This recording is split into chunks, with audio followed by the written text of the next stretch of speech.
सिराज का एटीट्यूड देखो तो आसमान पर है, लेकिन इनकी परफॉर्मेंस कहाँ है। हालत यह है कि सिराज को 100 टेस्ट विकेट लेने के लिए 70 इनिंग खेलनी पड़ गई।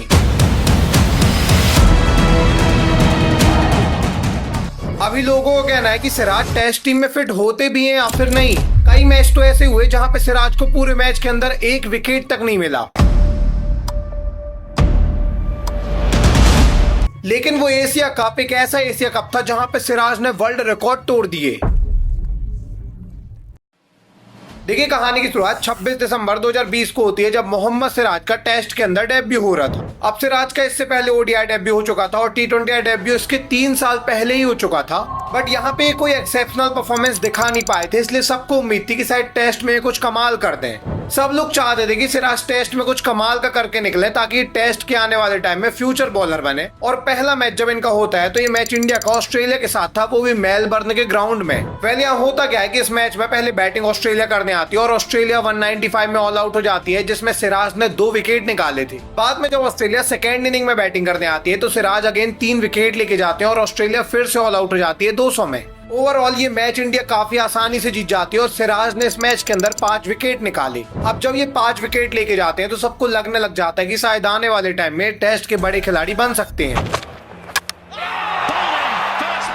क्योंकि ओडीआई और टी20 में इनकी परफॉर्मेंस नॉर्मल थी। तो सब सोच रहे थे कम से कम एक फॉर्मेट तो ऐसा हो जहां हमें एक्सेप्शनल बॉलर मिल सके, और ये लगने भी लगा जब इसके बाद ही गावा में मैच होता है। देखिए, वही सीरीज थी जिसका मैच गावा में खेला गया था 2021 जनवरी के अंदर। होता क्या है कि इंडिया की सीरीज का चौथा मैच जो गावा में होता है, इस मैच में सिराज का नाम आया था। ये सिराज के करियर का तीसरा ही टेस्ट मैच था और इस मैच में क्या होता है कि यहाँ ऑस्ट्रेलिया की पहले बैटिंग आती है और ऑस्ट्रेलिया पहले बैटिंग करते हुए 369 रन बनाता है। अब इस इनिंग के अंदर सिराज ने 1 विकेट निकाला था और 1 विकेट कोई बड़ी बात थी नहीं। इवन इंडिया बाद में 336 रन बना पाई थी और ऑस्ट्रेलिया लीड में चली गई थी। ओवरऑल ये काफी ज्यादा डिसअपॉइंटिंग था, क्योंकि सिराज ने 28 ओवर डाले, 1 विकेट बस ये ले पाए और इंडिया लीड में भी नहीं आ पाई। बट होता क्या है कि अगली इनिंग में जब बैटिंग करने आती है ऑस्ट्रेलिया की टीम, तो यहाँ पे सिराज 19.5 ओवर डालते हैं और इस बार ये 5 विकेट लेके जाते हैं। इन्होंने पहली बार अपना पंजा खोला था और बाद में इंडिया ये मैच जीत गई। अब इंडिया जब ये मैच जीतती है तो इस मैच के जो हीरो रहते हैं वो शुभमन गिल थे, साथ में ऋषभ पंत थे।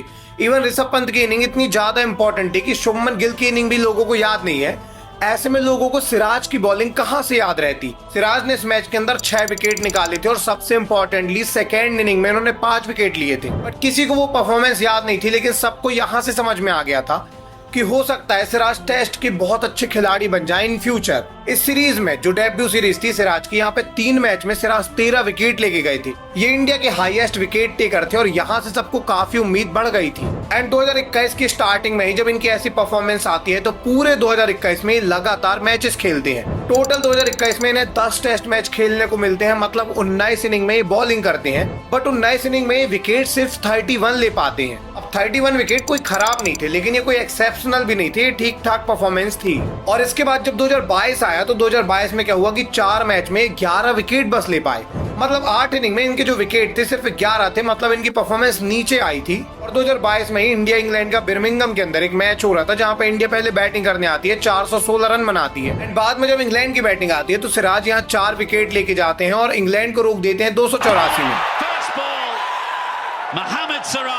मतलब इंडिया बहुत बढ़िया लीड में आ गई थी। बाद में इंडिया 254 में ऑल आउट होती है और मिला जुलाकर इंग्लैंड को टारगेट मिलता है 378 का। देखिए, जब इंग्लैंड को 378 का टारगेट मिला, जब बुमराह ने अपना यहाँ पे काम कर दिया, ये 2 विकेट ले गए थे। लेकिन सिराज को जब बॉलिंग दी गई तो ये विकेट तो लेके नहीं गए, साथ में इन्होंने बहुत मार खाई। 15 ओवर में 98 रन, मतलब 6 से ज्यादा की इकोनॉमी थी उनकी, और विकेट ये ले ही नहीं पाए थे और इंडिया ये मैच 7 विकेट से हार गई। और यहाँ तक सबको समझ में आ गया कि यार सिराज किसी फॉर्मेट के एक्सेप्शनल खिलाड़ी नहीं है। 2022 के एंडिंग में तो हालत ये हो गई थी कि सिराज जो है वो ओडीआई, टी20 टेस्ट तीनों खेलेंगे, लेकिन थोड़ा बहुत खेलेंगे, क्योंकि किसी फॉर्मेट में एक्सेप्शनल नजर नहीं आ रही थी। इवन सबको लग रहा था कि टेस्ट में ये ड्रॉप हो जाएंगे। बट होता क्या है कि 2023 जैसे स्टार्ट होता है, पूरी इनकी लाइफ चेंज हो जाती है। 2023 में इन्होंने ऐसी बॉलिंग करी कि लोग एकदम से सोचने लग गए कि ये सिराज ही है या फिर हमें दूसरा बुमराह मिल गया है। देखिए, होता क्या है कि 2023 में सबसे पहले स्टार्टिंग में आईपीएल होता है। अब आईपीएल के अंदर आरसीबी ने इन्हें 7 करोड़ रुपए में रिटेन किया था। एंड जब ये आरसीबी की तरफ से बॉलिंग करने आते हैं तो पूरे आईपीएल में 19 विकेट लेके जाते हैं। पहली बार इन्होंने इतने सारे विकेट लिए थे और इनकी इकोनॉमी भी बहुत ज्यादा कम थी। वेल, इसके जस्ट बाद जून का महीना आता है और जून 2023 में WTC का फाइनल होना था। अब दिक्कत ये थी कि इस फाइनल के लिए बुमराह अवेलेबल नहीं थे और इस फाइनल को खेलने के लिए इंडिया को 3 मेन बॉलर तो चाहिए ही चाहिए थे, क्योंकि मैच जो था वो लॉर्ड में होना था। ऐसे में इंडिया को जो बॉलर मिलते हैं वो कौन मिलते हैं? उमेश यादव, मोहम्मद शमी और मोहम्मद सिराज। सब लोग सोचते हैं कि यहाँ पे जो लीडिंग बॉलर हैं ये शमी होने वाले हैं, साथ में सिराज भी होंगे, उमेश भी होंगे, लेकिन मेन बॉलर तो मोहम्मद शमी ही है। और ऐसे में जब 7 जून 2023 को मैच स्टार्ट होता है तो ऑस्ट्रेलिया पहले बैटिंग करने आती है और ऑस्ट्रेलिया बना डालती है 469 रन। अब ऑस्ट्रेलिया ने इतने रन इसलिए बना दिए क्योंकि इस इनिंग के अंदर कोई विकेट ले ही नहीं पा रहा था। अकेले सिराज ने इस इनिंग में 4 विकेट निकाले। सबको लग रहा था शमी बहुत विकेट लेके जाएंगे, उमेश बहुत विकेट लेके जाएंगे, ये एक्सपीरियंस है, लेकिन सबसे ज्यादा विकेट यहाँ सिराज लेके गए। बाद में अगली इनिंग में भी सिराज 2 विकेट लेके जाते हैं और इंडिया के मोस्ट विकेट गेटर थे उस फाइनल में। हालांकि इंडिया ये मैच बहुत बड़े मार्जिन से हार गई, लेकिन इसके बाद भी सिराज ने बहुत अच्छी बॉलिंग की थी। सबको एक चीज तो समझ में आ गई थी कि टेस्ट क्रिकेट के अंदर हम ये कर सकते हैं कि भाई सिराज को फिट कर दें बुमराह के साथ। बट ये तो अभी T20I फॉर्मेट मतलब IPL की परफॉर्मेंस और टेस्ट की परफॉर्मेंस थी। अभी ODI में इनकी परफॉर्मेंस बाकी थी और वो आती है एशिया कप में। होता क्या कि 2023 में एशिया कप होता है सितंबर के महीने में और यहाँ पे इंडिया डोमिनेट करती है। एक के बाद एक इंडिया हर मैच जीती है और एक तरफा इंडिया फाइनल में पहुंच जाती है। बट फाइनल इंडिया का श्रीलंका के साथ होना था और श्रीलंका की टीम फाइनल में आ रही थी एक तरफा जीत के। देखिए जो फाइनल था श्रीलंका में ही खेला जा रहा था, श्रीलंका की ऑडियंस थी और श्रीलंका सेमीफाइनल में पाकिस्तान को हरा के आ रही थी। और कैसे हरा के आ रही थी? ऐसे हरा के आ रही थी कि 42 ओवर में 252 रन चाहिए थे और इन्होंने चेस किए थे। अब इसको देख के सबको लग रहा था कि भाई यहाँ पे भी कमाल हो जाएगा, श्रीलंका और इंडिया का मैच बहुत कमाल का होगा। श्रीलंका पहले बैटिंग करके 300 रन बनाएगी, फिर इंडिया चेस करेगी एंड सब यही एक्सपेक्ट कर रहे थे, इसलिए पूरा ग्राउंड फुल था। पूरे श्रीलंका के लोग मैच देखने आए थे। बट जब मैच स्टार्ट हुआ तभी मैच खत्म हो गया। देखिए होता क्या कि फाइनल जब स्टार्ट होता है तो श्रीलंका की यहाँ पहले बैटिंग आती भी है और श्रीलंका की जब बैटिंग आई तो सिराज ने यहाँ पहला ओवर मैडन डाला। बट पहला ओवर तो ठीक है, सेकेंड ओवर जब सिराज अपना करने आते हैं तो यहाँ क्या होता है कि सिराज पहली बॉल में विकेट लेके जाते हैं, दूसरी बॉल में विकेट लेके जाते हैं, तीसरी बॉल डॉट होती है, चौथी बॉल में फिर विकेट ये ले लेते हैं, 5वीं बॉल में चौका आता है और इसके बाद ये 6वीं बॉल में फिर से विकेट ले लेते हैं। ओवरऑल इन्होंने 6 बॉल फेंकी जिसमें 4 रन आए और 4 विकेट आए। इन्होंने एक ओवर के अंदर 4 रन देके 4 विकेट लिए और चारों विकेट टॉप ऑर्डर बैट्समैन के थे। इसके बाद तो मानो पूरी श्रीलंका की टीम डह गई। श्रीलंका 51-50 रन में ऑल आउट हो गई। ये इतिहास का सबसे छोटा स्कोर बन गया। सिराज ने 21 रन देके 6 विकेट लिए और मानो इसमें वर्ल्ड रिकॉर्ड ही बन गए। इस मैच को इंडिया ने 10 विकेट से भी जीता और इतने कम ओवर में जीता जितना आज तक इंडिया कभी नहीं जीता था। कमाल बात ये थी कि सिराज ने इस मैच में पूरे ओवर भी नहीं डाले थे और 21 रन देके 6 विकेट ये ले लिए थे। अगर रोहित शर्मा इनको और ओवर देते और इनके पूरे 10 ओवर फेंकवा देते तो ये अकेले 10 विकेट लेके चले जाते। इस एशिया कप में इनकी परफॉर्मेंस इतनी ज्यादा एक्सेप्शनल आई कि सबको लगने लगा कि सिराज अभी दूसरे बुमराह हैं और आंख बंद करके ODI वर्ल्ड कप में इनका नाम आ गया।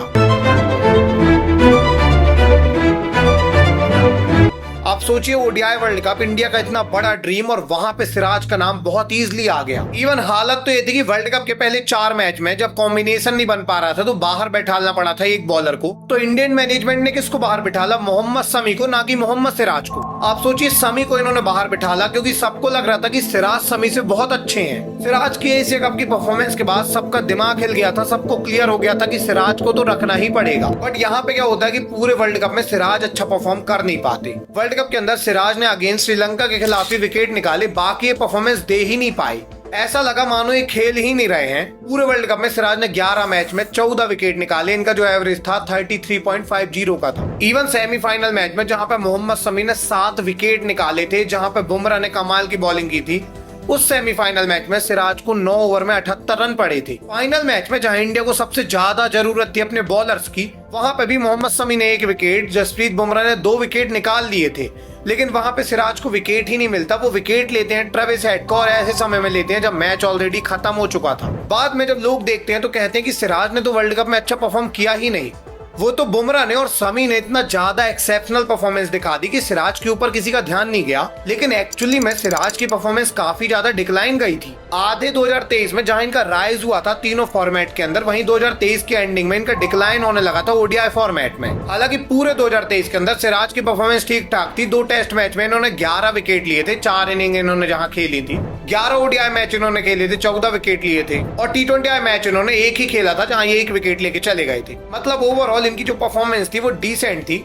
लेकिन इसके बाद जब 2024 आता है तो यहाँ से दिक्कत और ज्यादा बढ़ जाती है। देखिए होता क्या है कि 2024 में भी आरसीबी ने इनको 7 करोड़ रुपए में ही रिटेन किया था, बट 2024 आईपीएल में क्या हुआ, ये बहुत ज्यादा यहाँ मार खाने लग गए। इतना मार खाने लग गए कि इनकी इकोनॉमी 10 की पहुंच गई और विकेट तो ये ले ही नहीं पा रहे थे। पूरे आईपीएल के अंदर इनका एवरेज जो था 33 का था, और यहाँ से आरसीबी को समझ में आ गया था कि सिराज को छोड़ना पड़ेगा। पहले आरसीबी तो इनको बाद में छोड़ दिया, आरसीबी से पहले जब वर्ल्ड कप में इनका नाम आता है तो इंडिया इनको बेंच पर बैठाल देती है। 2024 वर्ल्ड कप में सिराज का नाम तो आता है, लेकिन इनको यहाँ पे ज्यादा मौके मिलते नहीं है। 3 मैच इनको खिलाए जाते हैं जहां पे 1 विकेट ले पाते हैं और इसके बाद सिराज को मौका ही नहीं मिलता। 2024 वर्ल्ड कप में तो ऐसा लग रहा था कि सिराज यहाँ पे पानी पिलाने को खिलाए गए हैं। सिराज से ऊपर अर्शदीप आ गए थे, और ऐसा आना सही भी था क्योंकि सिराज की परफॉर्मेंस एक्चुअली में नीचे गई थी। बाद में दिक्कत और बढ़ी जब आरसीबी ने इनको छोड़ दिया और सब कहने लग गए कि भाई इनकी होम टीम ने इनको कैसे छोड़ दिया। आरसीबी ने ही सिराज को बनाया था, जब से सिराज आए थे आरसीबी ने इनको लिया था, लेकिन अभी आरसीबी ने ही इनको छोड़ दिया और अब लोग सोचने लग गए यार दिक्कत तो है।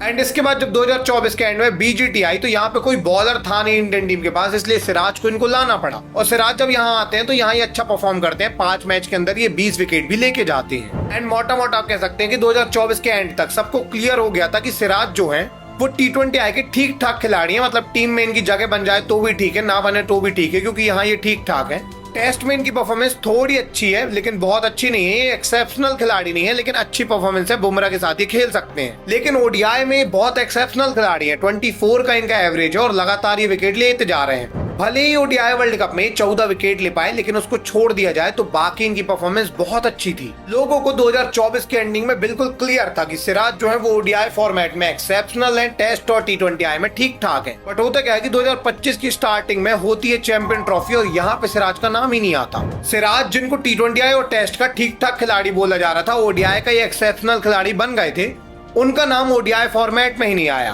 और ऐसे टाइम पे नहीं आया जब चैंपियन ट्रॉफी के लिए बुमराह अवेलेबल नहीं थे, क्योंकि उनके लोअर बैक में इंजरी थी।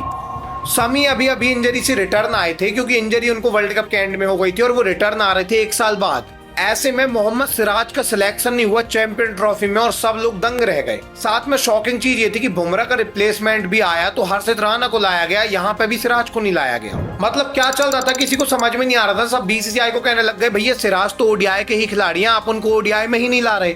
किसी को कुछ समझ में आता है। इससे पहले चैंपियन ट्रॉफी स्टार्ट हो गई थी और चैंपियन ट्रॉफी में हम जब डोमिनेट करने लग गए तो सब सिराज को भूल गए। फॉर्चुनेटली हम चैंपियन ट्रॉफी एक तरफा जीत गए तो किसी का ध्यान नहीं गया सिराज की तरफ। और बाद में गुजरात ने इनको 12 करोड़ 25 लाख रुपए में ऑक्शन के अंदर भी खरीद लिया।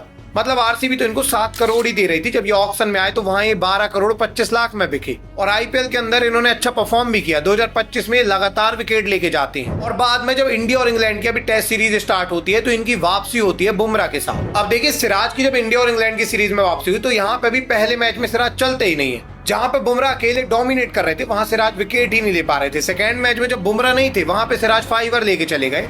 और अभी थर्ड मैच में भी सिराज विकेट नहीं ले पा रहे हैं, जबकि बुमराह विकेट लेते जा रहे हैं। एंड सिराज की परफॉर्मेंस हमेशा ऐसी रही है कि कभी ऊपर कभी नीचे, कभी ऊपर कभी नीचे। तो ऐसे में अभी लोगों को लगने लगा है कि क्या सिराज ओवररेटेड है, क्या सिराज को बहुत ज्यादा ओवररेटेड बना दिया गया है। देखिए एक्चुअली ये बात क्या है कि मोहम्मद सिराज की परफॉर्मेंस हमेशा ऐसे ही रही है। टेस्ट में इनका एवरेज हर साल 30-31 का रहता था और उतना ही एवरेज इनका अभी भी है। ओडीआई में इनका एवरेज वैसा ही रहता था 23-24 का, अभी भी उतना ही है। और T20 आई फॉर्मेट में भी ये ठीक ठाक परफॉर्म कर लेते हैं। एक्चुअली में मोटा मोटा आप कह सकते हैं कि सिराज जो है वो ओडीआई के एक्सेप्शनल खिलाड़ी हैं और टेस्ट और T20 आई के नॉर्मल खिलाड़ी हैं। बट लोगों ने इनको बुमराह के साथ देख देख के सोच लिया है कि तीनों फॉर्मेट में डोमिनेट करेंगे। बुमराह जो तीनों फॉर्मेट में डोमिनेट करते हैं, वैसे ही लोगों को लगने लगा है कि सिराज भी तीनों फॉर्मेट में परफॉर्म करेंगे बहुत अच्छा। अब ओडीआई में तो ये परफॉर्म कर जाते हैं, लेकिन जब ये टेस्ट में या T20 आई में परफॉर्म नहीं करते तो लोगों को लगने लगता है कि सिराज ओवररेटेड है, लेकिन ऐसा है नहीं। एक्चुअली में लोगों ने इनकी बहुत ज्यादा वैल्यू बढ़ा दी है कि सिराज बहुत ज्यादा वैल्यूएबल है। और ऐसे में जब ये परफॉर्म नहीं कर पाते तो डिसअपॉइंटमेंट आता है और सबको लगता है कि ओवररेटेड है।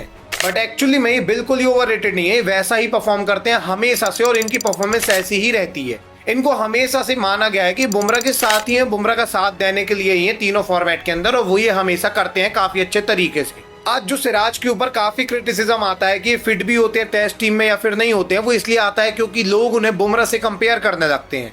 एक्चुअली में अगर सिराज को सिराज जैसा देखा जाए और बुमराह को एक अलग तरीके से देखा जाए तो सिराज को कोई ओवररेटेड या फिर ऐसा नहीं बोलेगा कि सिराज को टीम से निकालना चाहिए, क्योंकि सिराज एक्चुअली तीनों फॉर्मेट में फिट होते हैं कहीं ना कहीं। एंड अगर ये T20I में फिट ना भी हो तो ODI और टेस्ट में तो सिराज लगातार फिट होते हैं इंडियन टीम में और इन्हें खिलाया ही जाना चाहिए। आपको क्या लगता है, सिराज को खिलाया जाना चाहिए नहीं? क्या सिराज ओवररेटेड है? जरूर से बताइएगा। सिराज की वीडियो यदि आपको पसंद आई है तो बुमराह की डिटेल्ड वीडियो देखिए, आपको मजा आ जाएगी। और नीतीश कुमार रेड्डी की ये वीडियो देखिए। मिलेंगे किसी अगली वीडियो में, तब तक के लिए धन्यवाद।